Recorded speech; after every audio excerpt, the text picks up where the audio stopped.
et il peut changer la situation de quelqu'un ici. Alléluia. Il peut changer la situation d'un malade. La kante faya maraba. Oh, tarebo seketerebada. Il peut changer la Oh, ya.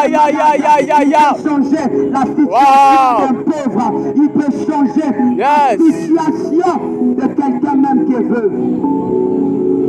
Il peut changer la situation de quelqu'un qui pleure chaque jour. Il peut changer la situation de quelqu'un. Il peut te consoler. Toi qui pleures, toi qui te lamentes, toi qui es déçu, toi-même qui es dans le deuil. Tu as un vêtement de deuil sur toi. Mais Jésus-Christ, en venant dans la maison de Lazare, en rencontrant la famille de Lazare, en voyant Marthe qui avait mis le vêtement de deuil, qui pleurait, il va consoler Marthe. Il va rappeler à Marthe ce qui est écrit dans la parole et ce que lui-même il avait déjà dit. Il va dire enlève le tombeau, roule la pierre. Mais Marthe va dire, Seigneur, ça fait 4 jours, si on ouvre la pierre, ça va sortir. Mais Jésus va dire, Marthe, ne t'ai-je pas dit que si tu crois, tu feras la gloire de Dieu?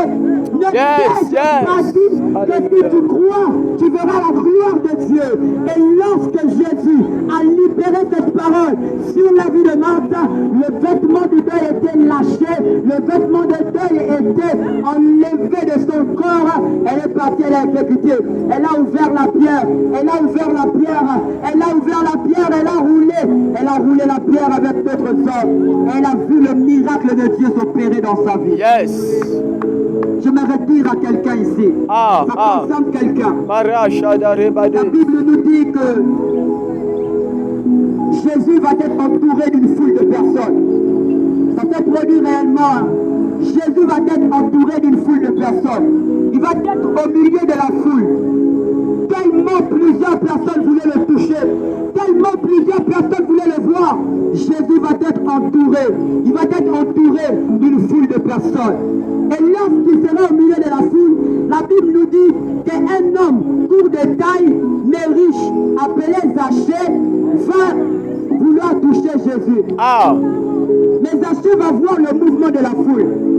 Il va dire que cette foule-là, même si je me mets dedans, tellement je suis court, je ne pourrais pas être vu par Jésus et je ne pourrais même pas toucher Jésus. Mais Zachée va réfléchir en lui, il va changer de méthode. Il ne va pas aller dans le même chemin que la foule. Mais Zachée va monter sur un arbre. Il va monter sur un sycomore. Et lorsqu'il va monter sur le sycomore, Jésus en passant au milieu de la foule, il va lever les yeux, il va voir Zachée perché en haut. Et lorsque Zachée s'est démarqué, Jésus en soi l'a remarqué. Jésus a remarqué Zachée lorsque Zachée n'a pas fait comme tout le monde. Et Jésus l'a vu. Il a dit, descends, parce que c'est chez toi que je vais souper.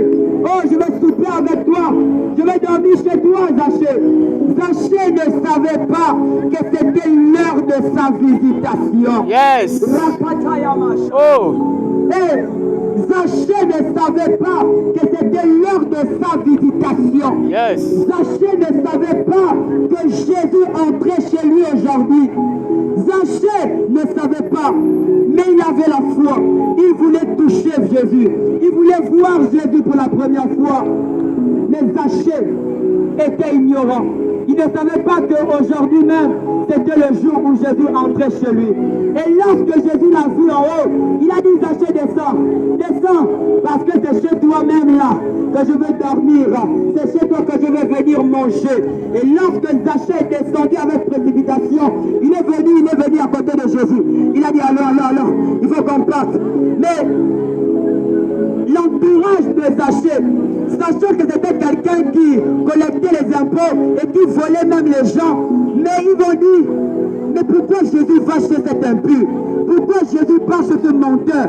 Pourquoi Jésus passe le voleur? Mais il ne savait pas en soi que Jésus n'est pas venu pour les billets importants, mais il est venu pour les personnes faibles, il est venu pour les personnes rejetées, il est venu pour les personnes critiquées, il est venu pour les personnes qui étaient rejetées.